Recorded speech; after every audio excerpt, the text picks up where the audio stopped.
और ये आ गया अपना गांव के बाहर जो मंदिर है। देखिए ये 52 फुट की भगवान भोलेनाथ की प्रतिमा, बहुत बड़ी। देखिए अकेला जब वीडियो बनाता हूँ तो मोबाइल ऐसे हाथ में पकड़ना ठीक भी नहीं रहता है। मैंने एक चीज़ मंगाई है ये, और बाज़ार में लग गया ट्रैफिक, क्योंकि एक ट्रक में शायद ओवर लोडिंग है तो वो सड़ाई पे नहीं चढ़ रहा है। लोगों का कॉमन सेंस मतलब लाजवाब है। इस तरफ भोजन में अपने पास क्या ऑप्शन है, देखिए।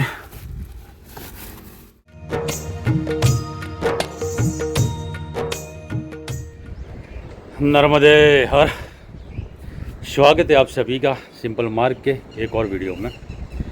और जैसा कि पिछले वीडियो में मैंने बताया था कि जैसे बारिश मतलब थोड़ी कम होती है, मैं आश्रम की तरफ जाऊंगा और आश्रम के आसपास के तीर्थ स्थान हैं उनके भी दर्शन करवाने का पूर्ण प्रयास करूंगा। तो अभी कल से बारिश एकदम मतलब है ही नहीं, बिल्कुल बंद हो गई है। 2-3 दिन गिरी थी और अभी हफ्ते तक कोई आसार नहीं है, तो आश्रम होके आता हूँ। और एकदम से देखिए आसमान क्लियर है, तो निकलते अभी चाय नाश्ता करके आश्रम की तरफ। और आज तारीख कौन सी है? आज 11 तारीख है, 11 जुलाई। ठीक है, नर्मदे यार।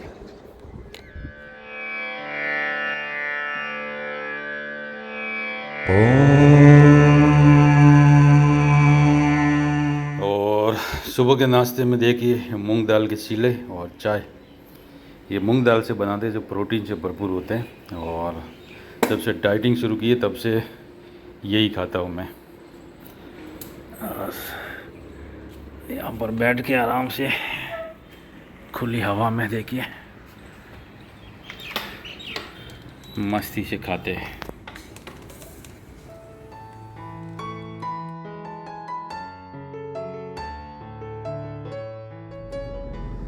तो सुबह के अभी 9 बज रहे और अभी रवाना हो रहे। मैं हाईवे पर आ गया हूँ, गांव से बाहर निकलते हैं। और वीडियो में मैं कई बार बता चुका हूँ, ये मुख्य हाईवे है अहमदाबाद मुंबई या फिर दिल्ली बॉम्बे को जो जोड़ने वाला, जो भी कहते हैं, पुराना जो हाईवे है।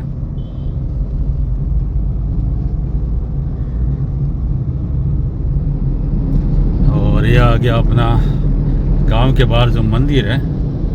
देखिए ये 52 फुट की भगवान भोलेनाथ की प्रतिमा, बहुत बड़ी।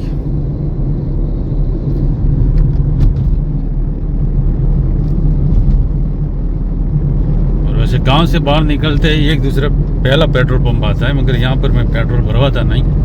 आगे एक नायरा का पेट्रोल पंप है, यहाँ से 2-3 किलोमीटर, तो वहाँ से पेट्रोल भरवाते। और अभी तो अपनी टंकी फुल है, तो अभी पेट्रोल भरवाएंगे नहीं, वापस आके भरवाएंगे पेट्रोल। एक टंकी फुल करवाने के बाद सिर्फ देखिए 103 किलोमीटर की गाड़ी चली है।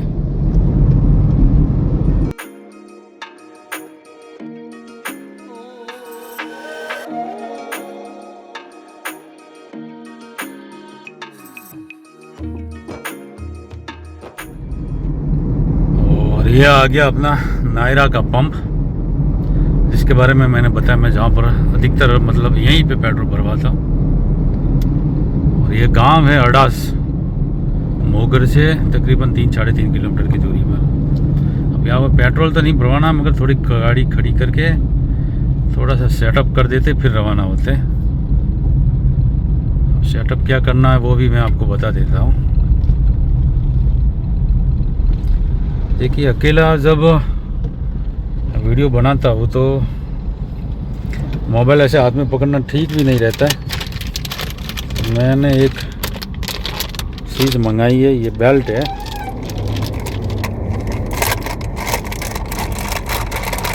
फ्लिपकार्ट से मैंने ये बेल्ट मंगाया था, और इस बेल्ट की खासियत ये है, देखिए कहाँ गया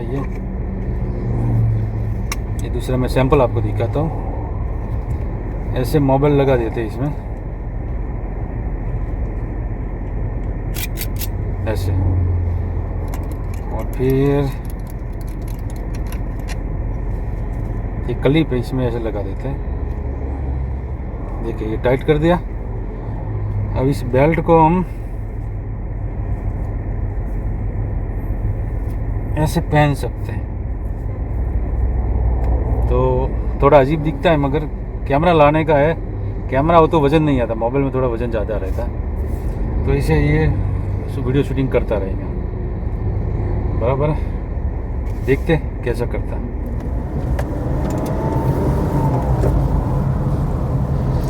और वैसे ये बेल्ट जो है कैमरे के लिए सही रहता है, जो एक्शन कैमरा आता है, क्योंकि वज़न भी कम होता है। मोबाइल में थोड़ा वज़न ज़्यादा रहता है और हिलता भी बहुत है। फिर भी एक्सपेरिमेंट करते हैं कैसा काम करता है, नहीं तो फिर एक्शन कैमरा तो लाना ही पड़ेगा। अच्छा रहता है, महंगा तो आता है थोड़ा, मगर वीडियो क्वालिटी में सुधार करने के लिए लाना भी ज़रूरी है।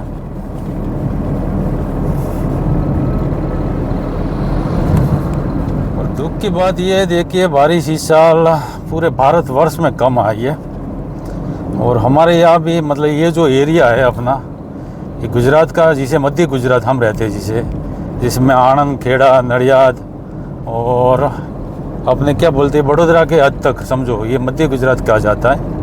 वैसे वडोदरा भी मध्य गुजरात कहा जाता है, मगर ये का जो इसका जो एरिया है अहमदाबाद और वडोदरा के बीच, ये गुजरात का मतलब सबसे सर्वश्रेष्ठ एरिया माना जाता है, जिसे सर्वोत्तर बोलते हैं। और सर्वोत्तर मतलब कि सर्वोत्तम का अपभ्रंश होकर सर्वोत्तर हो गया। और सर्वोत्तम मतलब हर चीज़ में, जैसे पहले बारिश भी ज़्यादा गिरती थी, यहाँ का जल स्तर भी ऊंचा था, अभी भी ऊंचा है पूरे गुजरात में। मतलब अगर हम कुआं बोरवेल खोदते हैं तो सबसे ज़्यादा पानी इस एरिया में है, क्योंकि यहाँ पर बारिश बहुत अच्छी होती है। मगर इस वर्ष बहुत कम बारिश हुई ही नहीं है। मतलब 2-3 दिन जैसी तैसी गिरी है और पूरा जून और ये आधा जुलाई ऐसे ही चला गया। ठीक है, प्रकृति का नियम है। और इस बार मतलब ये बारिश जो कई पर हो भी रही है, वो भी बरसात के मौसम की बारिश नहीं है। बहुत से लोग कहेंगे बरसात की बारिश नहीं, तो ये कौन सी है? ये देखिए, ये बारिश बरसात की तो वैसे होनी ही नहीं वाली थी, मगर जो बंगाल की खाड़ी में, अरब सागर में जो सिस्टम एक्टिव होती है, मतलब आप प्रेशर बोलते, वो एक्टिव होता, तो उस कारण बारिश गिरती है। और वो बारिश तो सर्दी की सीज़न में भी गिरती है, बरसात में भी गिरती है, जिसे हम मावठा बोलते हैं। तो ये वही बारिश है जो सीज़न की आनी चाहिए बारिश, वो तो इस साल गिरी नहीं है। वो एक बात तरह से समझ सकते हैं कि ईश्वर की कृपा दृष्टि से थोड़ी बहुत जो भी गिरी है, जहाँ पर गिर रही है, वरना भयंकर सूखा पड़ने की स्थिति तो थी और सूखा ही है। मतलब इस ऐसी अगर परिस्थिति रही जुलाई अगस्त में, तो खेती तो नहीं हो पाएंगी अच्छे से लोगों की। और ये आ गया वासद, तो अपने मोहगर से तकरीबन 8-10 किलोमीटर की दूरी पर है। और यहाँ पर ये आगे महिसागर नदी आती है, और उससे पहले ये टोल बूथ है।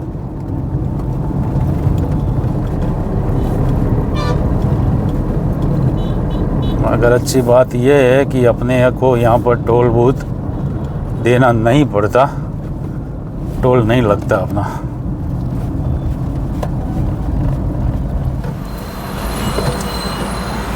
मोगर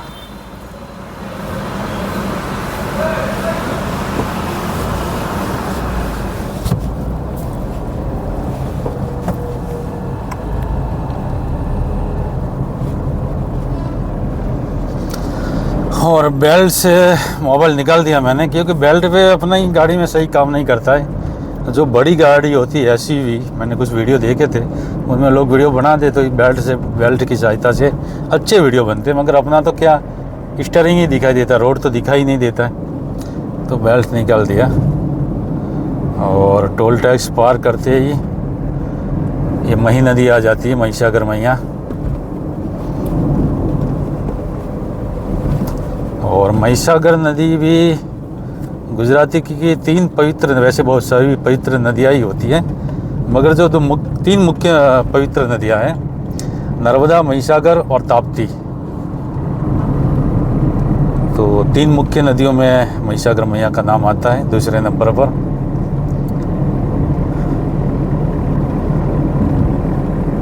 और ये जो नदी है, ये 2 जिलों के बीच में सीमा का काम करती है। महिसागर के उस पार उत्तर में आणंद जिला लगता है, और जैसे ये नदी पार करते हम वडोदरा ज़िले में आ जाते हैं। देखिए यहाँ से वडोदरा ज़िला लग जाता है।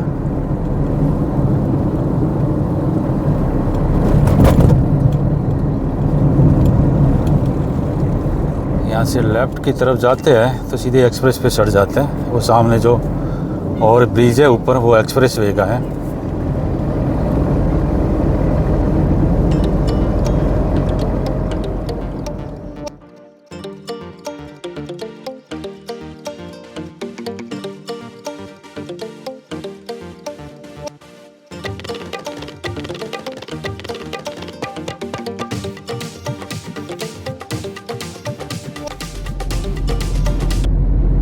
और ऑफिशियली अभी हम वडोदरा में हैं, और ये वडोदरा का बाईपास है। और ऊपर जो ये ब्रिज आपको दिखाई दे रहा है, ये मेट्रो ट्रेन का ब्रिज है, जो अपने गांव से होके आता है, वही मेट्रो ट्रेन का ये ब्रिज है। और ये सीधी मेट्रो ट्रेन बनेगी मुंबई तक, अहमदाबाद से मुंबई के लिए।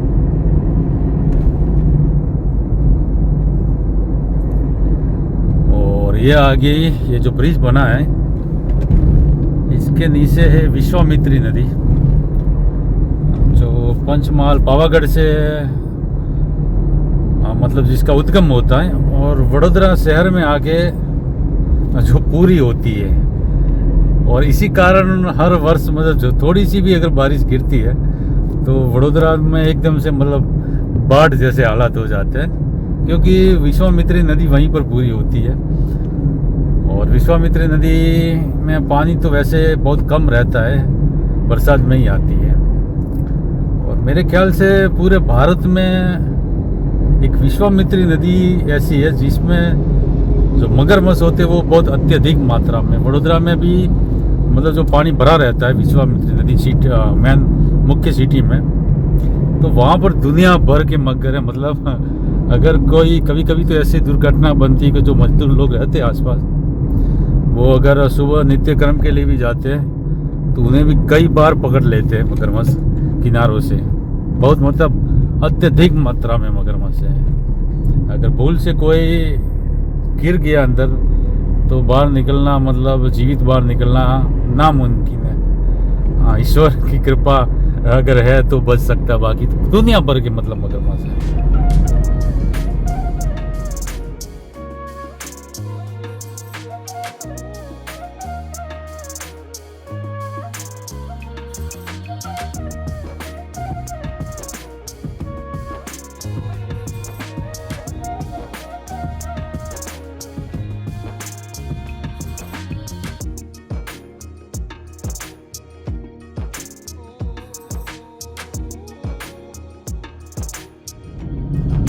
और ये जो बाईपास सर्कल है, इसे हम वडोदरा के अंदर का जाने के लिए एंट्री पॉइंट पे बोल देते हैं, जिसे गुजराती में चौकड़ी बोलते हैं, 4 रास्ता।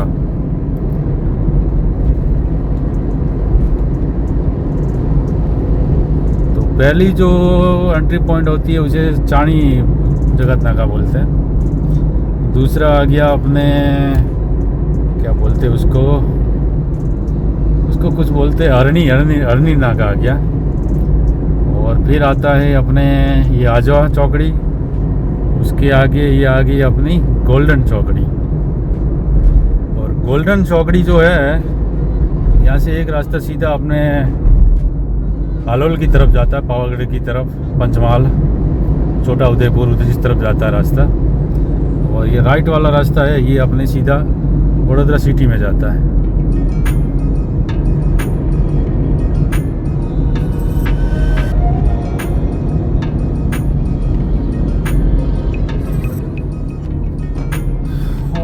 कुछ समय पहले अभी एकदम से बादल आए थे और बरसात जैसा लग रहा था और एकदम से वापस धूप आ गई।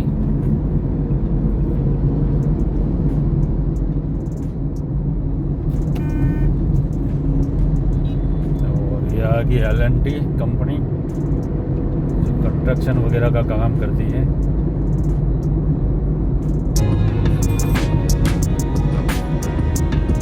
आगे जो ब्रिज आ रहा है इसे वाघोड़िया चौकड़ी बोलते हैं। यहाँ से भी अपने आश्रम की तरफ जा सकते हैं कवांट के लिए, मगर ये यहाँ से आगे जाते हैं तो कवांट के आसपास जो रास्ता है वो बहुत ख़राब है। मतलब 2 व्हीलर लेके जा सकते हैं और बड़े वाहन में बहुत दिक्कत आती है।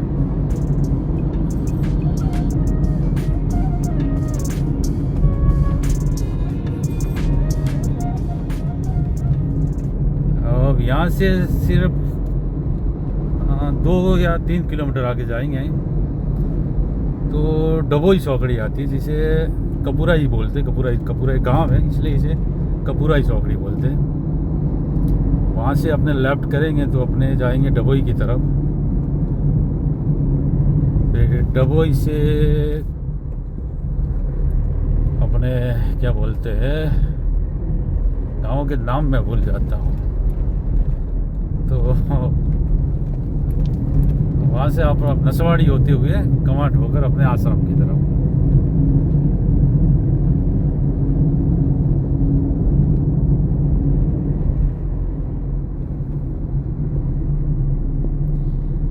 और यहाँ से हमें ब्रिज के नीचे जाना होगा। ये जो सर्कल है इसके बहुत सारे नाम हैं। कोई डबोई चौकड़ी कहता है, कोई कपूरा ही बोलता है और कोई राजपीपला चौकड़ी भी कहते हैं, क्योंकि राजपीपला वगैरह जहाँ भी जाना है वो यहीं से लेफ्ट की तरफ जो रास्ता आता है।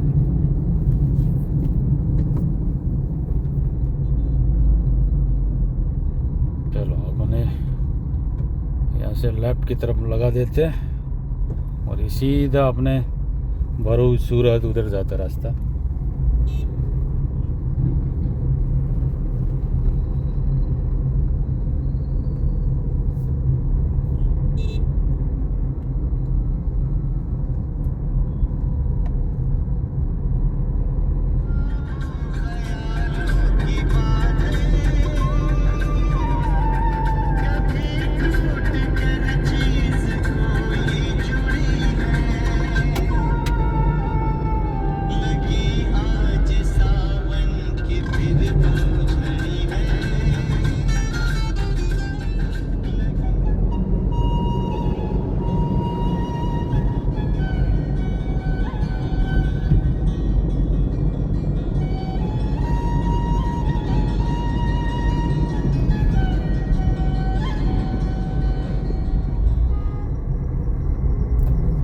चलो तो हम पहुंच गए डबोई और ये वाला रास्ता सीधा बोडेली की तरफ जाता, छोटे उदयपुर बोडेली। और ये वाला सर्कल से अपने सीधा अपने क्या बोलते हैं कवांट की तरफ जाता है। राजपीपला जाना हो, अपने तिलकवाड़ा, गरुड़ेश्वर या पोईसा जाना हो तो ये रास्ता लेना पड़ता है।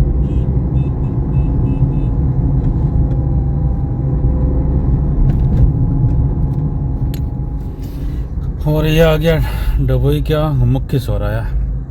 ये लेफ्ट वाला डबोई सिटी में जाता है, शहर में। ये राइट वाला अपने राजपीपला इधर से सीधा भी जाता है, तिलकवाड़ा हो गए और वो पोईसा होगा आता है। ये अपना सीधा सरोवर डैम क्या बोलते हैं स्टैच्यू ऑफ यूनिटी की तरफ, गरुड़ेश्वर।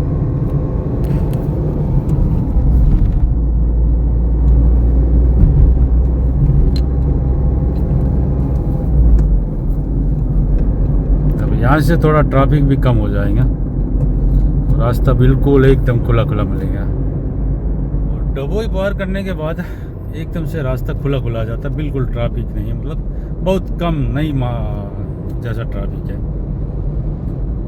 और ये रास्ता अच्छा होने की एक वजह यह भी है कि ये सीधा रास्ता स्टैच्यू ऑफ यूनिटी को जाता है, तो पर्यटन के हिसाब से या हर जो भी समझे, इसी वजह से ये रास्ता एकदम से मेंटेन रहता है।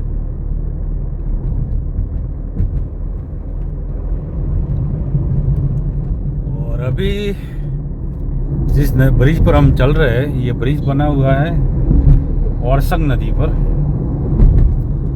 जिसका अपने करनाली में नर्मदा मैया के साथ संगम होता है, जो इसे त्रिवेणी संगम कहते हैं। औरसंग, नर्मदा मैया, और गुप्त रूप से कहते हैं सरस्वती मैया का वहाँ पर संगम होता है। तो अब थोड़ा ही आगे जाएंगे यहाँ से तो कुबेर भंडारी जाने के लिए चौराया पड़ता है, वहाँ से कुबेर भंडारी जाना पड़ता है। तकरीबन मुख्य मार्ग से कोई 9-10 किलोमीटर होगा।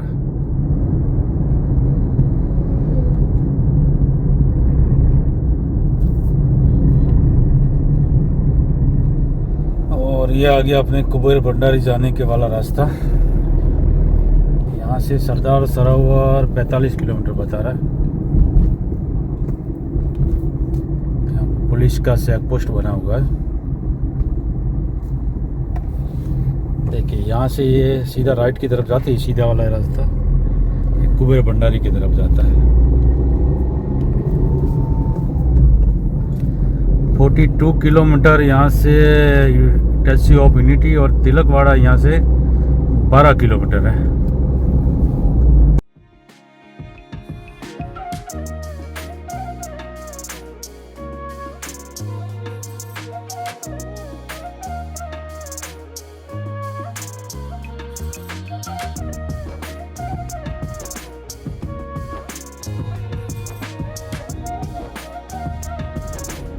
और चलते चलते हम आ गए हैं तिलकवाड़ा।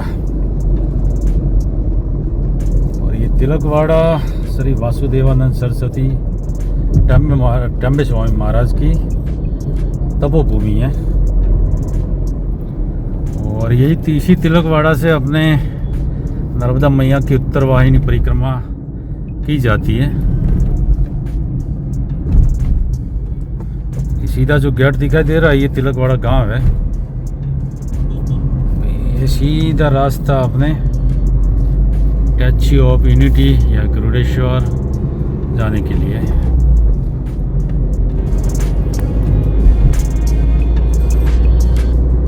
राजपीपला यहाँ से 33 किलोमीटर है।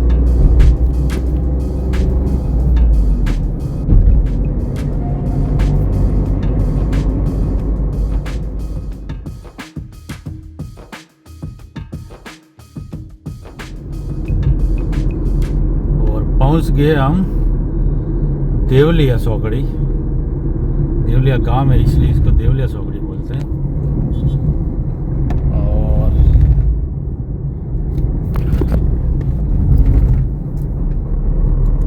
यहाँ से राइट की तरफ राजपीपला, गरुड़ेश्वर, पहले गरुड़ेश्वर आता है 6-7 किलोमीटर, उसके बाद राजपीपला वाला हाईवे मिलता है।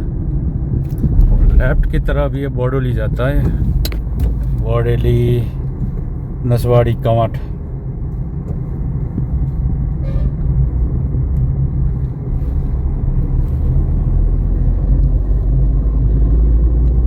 गरुड़ेश्वर देवलिया सौकड़ी से 6-7 किलोमीटर या हाँ इसके आसपास ही है, ज़्यादा नहीं है। अब तक का रास्ता अपना अच्छा था, मतलब टिप टॉप। अब यहाँ से खड्डे वगैरह आने शुरू हो जाएंगे।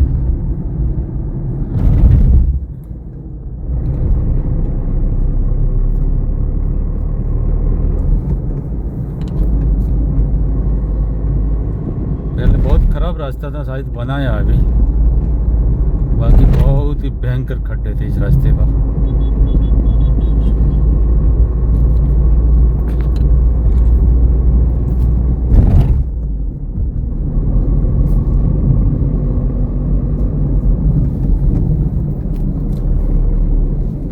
ये रास्ता जो है एकदम देखिए पेड़ों से भरा है, पेड़ों की छांव से रास्ता बिल्कुल अच्छा लगता है, हरा भरा। ट्रैफिक भी है मगर इतना नहीं है, यहाँ पर छोटा ट्रैफिक है।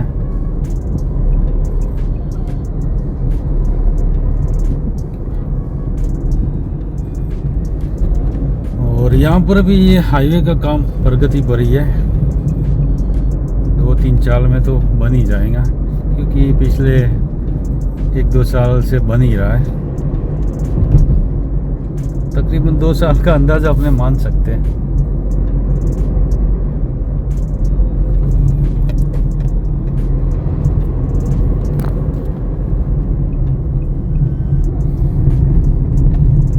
आ गया है नसवाड़ी। हम नसवाड़ी मतलब थोड़ा दूर है यहाँ से, और बहुत से लोग क्या करते हैं, हम अपने आश्रम की तरफ जो आते हैं ना, वो यहाँ से सीधे मतलब हाईवे पकड़ के बॉडेली चले जाते हैं, और फिर बॉडेली होके कवां डाल के फिर वापस आते। क्योंकि अच्छा ये रहता है कि यहाँ से अपने को सीधा कवांट बाज़ार होके आते हैं तो नज़दीक भी रहता है और अच्छा भी रहता है। देखिए यहाँ से सीधा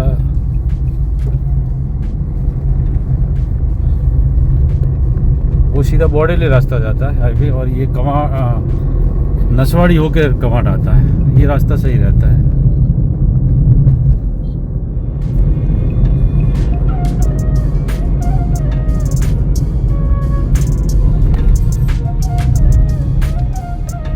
ये है नसवाड़ी का बाजार। नसवाड़ी भी तहसील लगती है।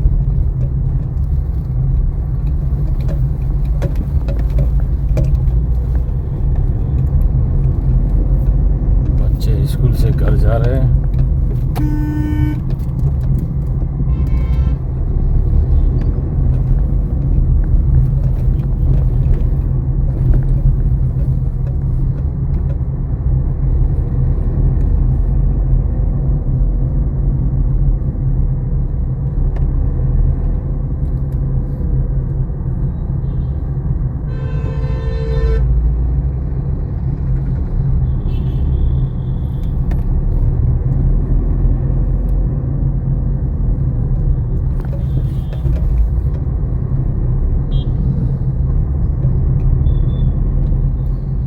और बाज़ार में लग गया ट्रैफिक, क्योंकि एक ट्रक में शायद ओवर लोडिंग है, तो वो सड़ाई पे नहीं चढ़ रहा है। यहाँ पर सड़ाई छोटी सी है मगर अटक गया है।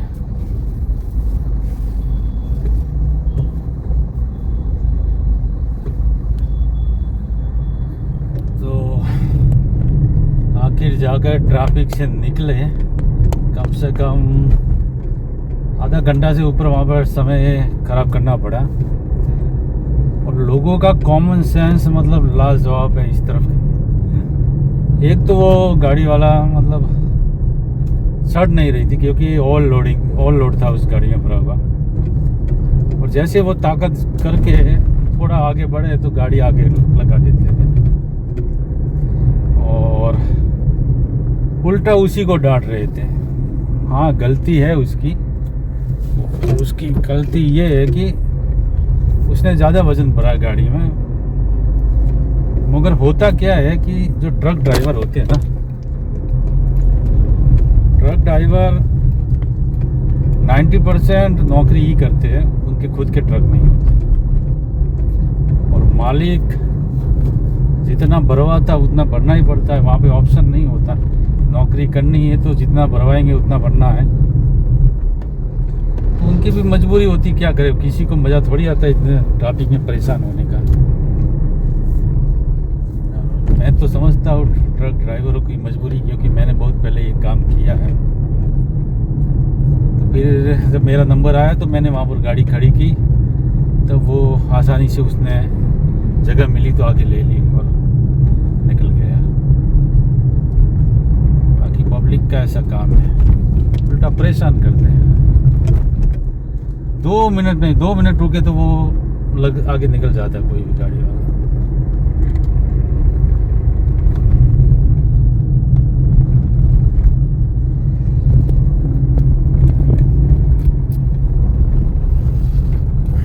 देखिए रास्ता ब्रिज के ऊपर का मतलब डामर सब उगड़ के आरसीसी बना हुआ, फिर भी टूट गया।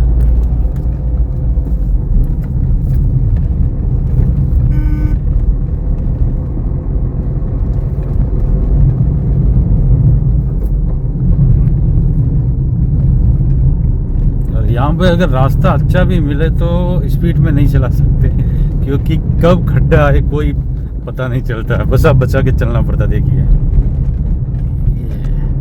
और ये खड्डे कभी ख़त्म नहीं होंगे, चाहे कितनी बार रास्ते बना ले।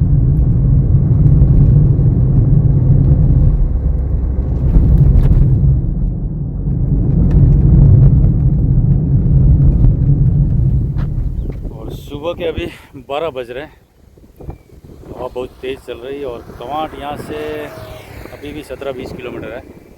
तो रास्ते में एक पेट्रोल पंप है, वहाँ पर थोड़ा फ्रेश होने के लिए रुका हूँ, और घर से मैं टिफ़िन लेकर आया हूँ, तो यहाँ पर बैठ के भोजन कर लूँगा और फिर आगे बढ़ूँगा।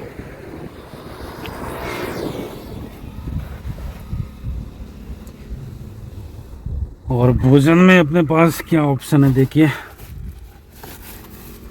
डाइटिंग पे हो तो होटल में खा लेता, मगर होटल में मैं ज़्यादा पसंद नहीं करता हूँ।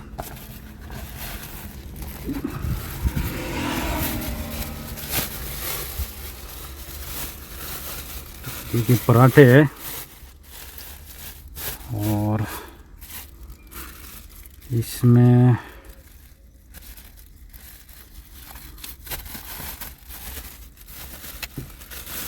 ये गवार फली की सब्जी है।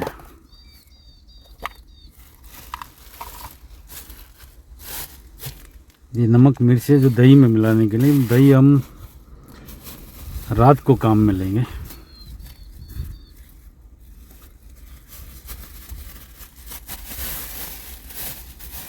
और ये है प्याज,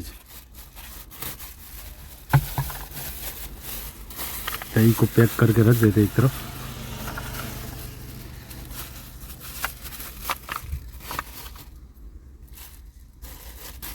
चम्मच की भी ज़रूरत नहीं है, इसको भी साइड में रखते हैं।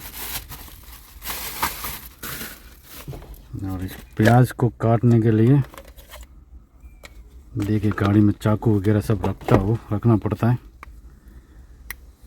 तो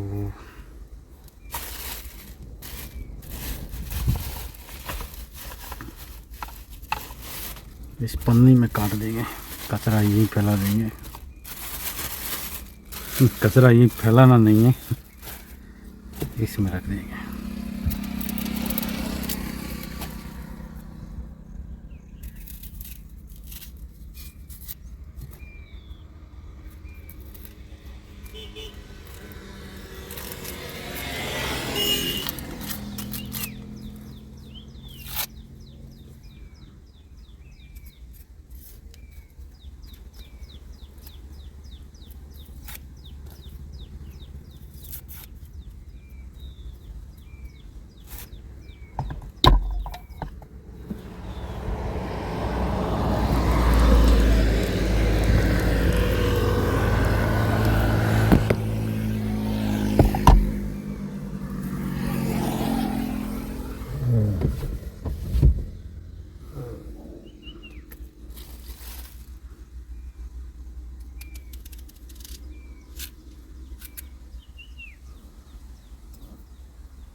चलो, तो हो गया तैयार। चाकू को रख सकते ठिकाने पे।